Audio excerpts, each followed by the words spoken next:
As far as I can tell, this road is the road that goes the farthest south anywhere in the world. You cannot drive farther south than where this road goes. So that's the goal today. We are going to actually get to the very bottom of the world. There's nowhere else to go after this south. It's about 50 to 55 miles. I think it said 91 kilometers from here to the end. So buckle up. I think this is going to be a good one.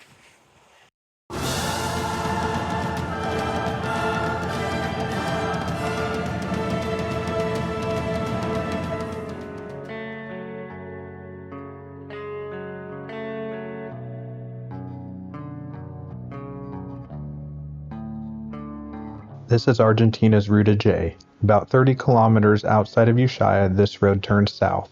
As far as I can tell, there is nowhere else in the world that you can go farther south than where this road goes.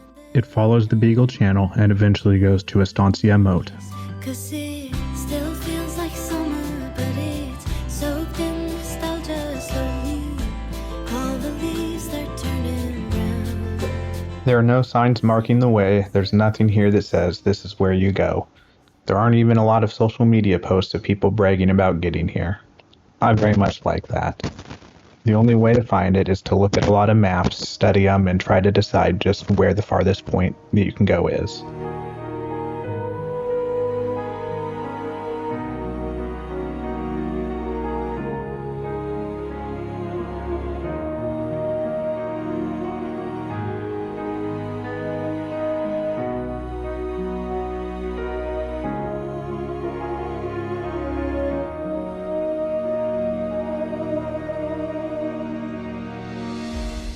For some people, this might just be a point or a line on a map, but for me it meant a lot more. It was the culmination of years of planning and almost a year of riding. To be able to be here, to see this place, to see the views, and to ride to the end of the road was something very special to me.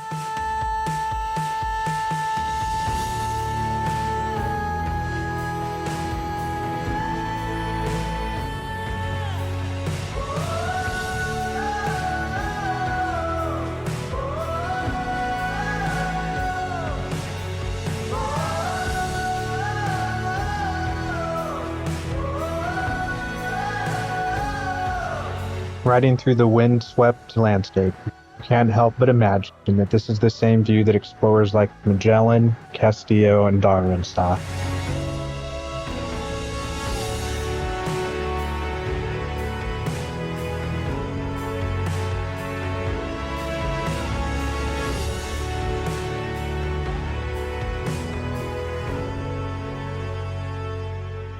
Though my destination was the very literal end of the road, I found the ride along the Beagle Channel to be stunningly beautiful.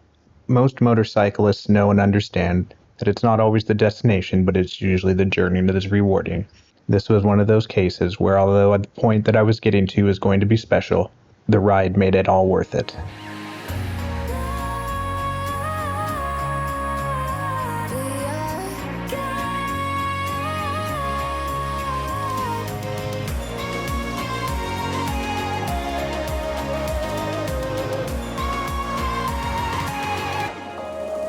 The farther along the road I went, and the closer to the end that I got, the more I felt the weight of what I had done and where I was going. There was a time not too long ago. How beautiful, huh? Oh my. Rivers freely flowed, and one by one the colors came, known by their shade, not by their name.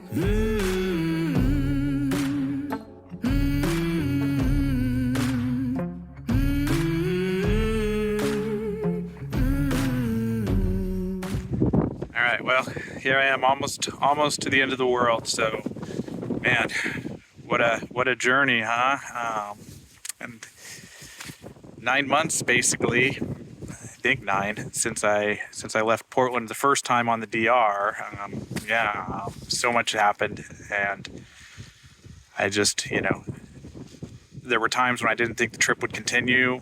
I am eternally thankful to just so many people that I met along the way. It's hard to not be introspective when you start reaching milestones like I am like I am today. So I think it's important to mention it, kind of give you an idea of what it's like when you do a trip like this after this long, to start doing some check marks that are big ones that so long ago it seemed so far off, it was almost hard to wrap your head around. And now I've come through all these countries, I've come all this way, and now I'm getting here, and it's hard to sometimes process that that I'm almost there.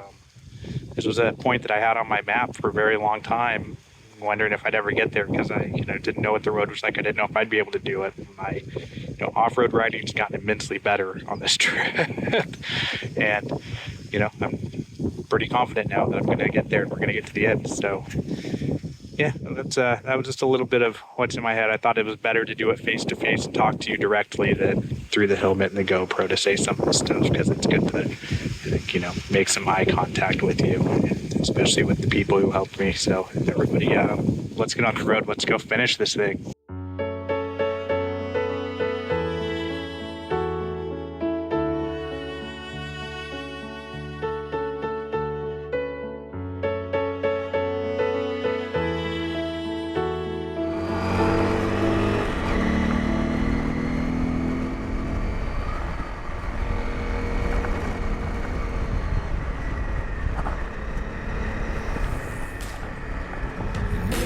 Times round the sun, come the daughters, come the sons, to decide what they want, and shape those colors of green, brown, gold, wild. Red feathers fly, white eyes look wide, gray stone climb high, blue waters flow, brown hands take hold. Purple mountains shine in the dark black sky.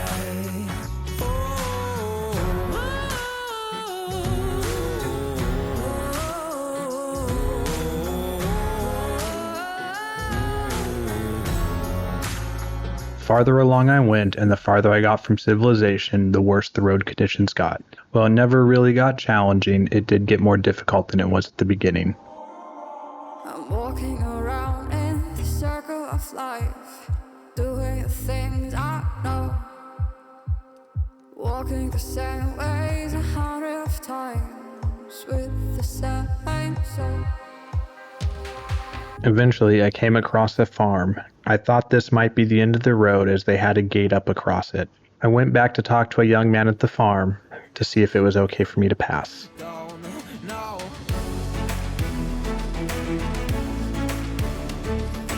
I stopped here because there's a gate in the road, and I waved those guys down. They said, yep, I can go through the gate. I was asking, so I thought this might be the end of it.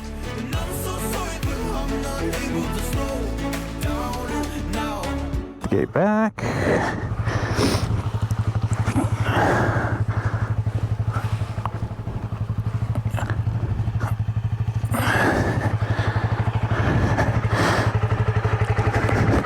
Let's go to the end.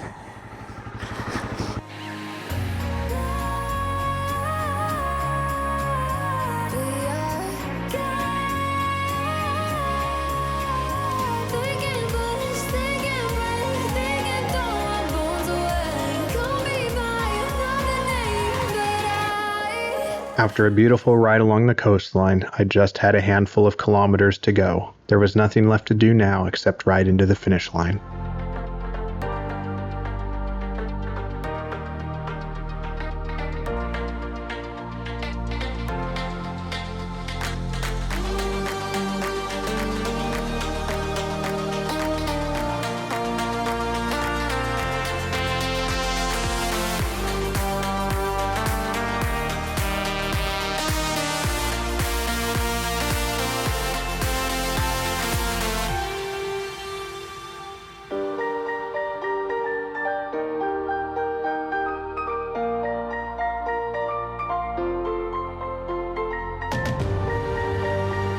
Here we are, the end of the world.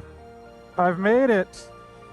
I have gone as far south as you can go in any vehicle on my little 250. That's it.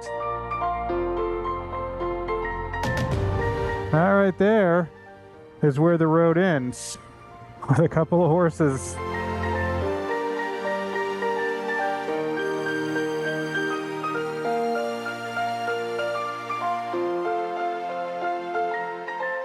I'm here!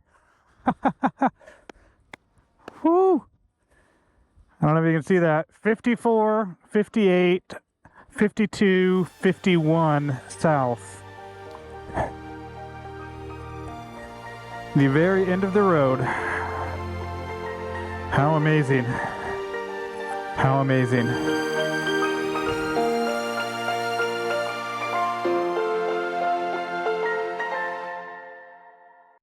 Here we are at the end of the world, the end of the road from here. I cannot go any farther south. That's it at this point. So, wow. It's hard to believe I have gotten here.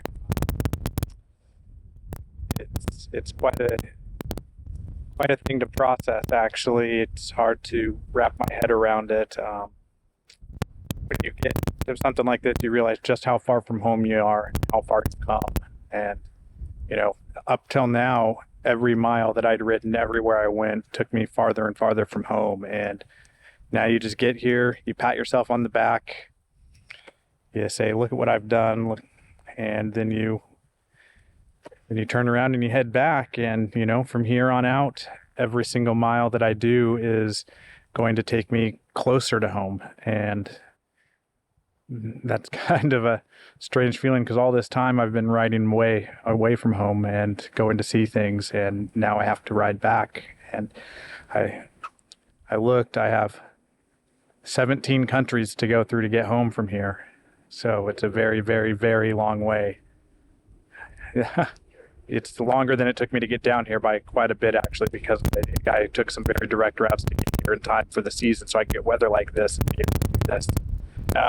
All of that, and now we just get to ride back. So this is far from the end of my adventure, very, very far from it. This is still quite early on in it. I have so much more to go to do, so much more to see. I hope you enjoyed it. I hope you get to enjoy seeing what the world looks like. You can't go any farther.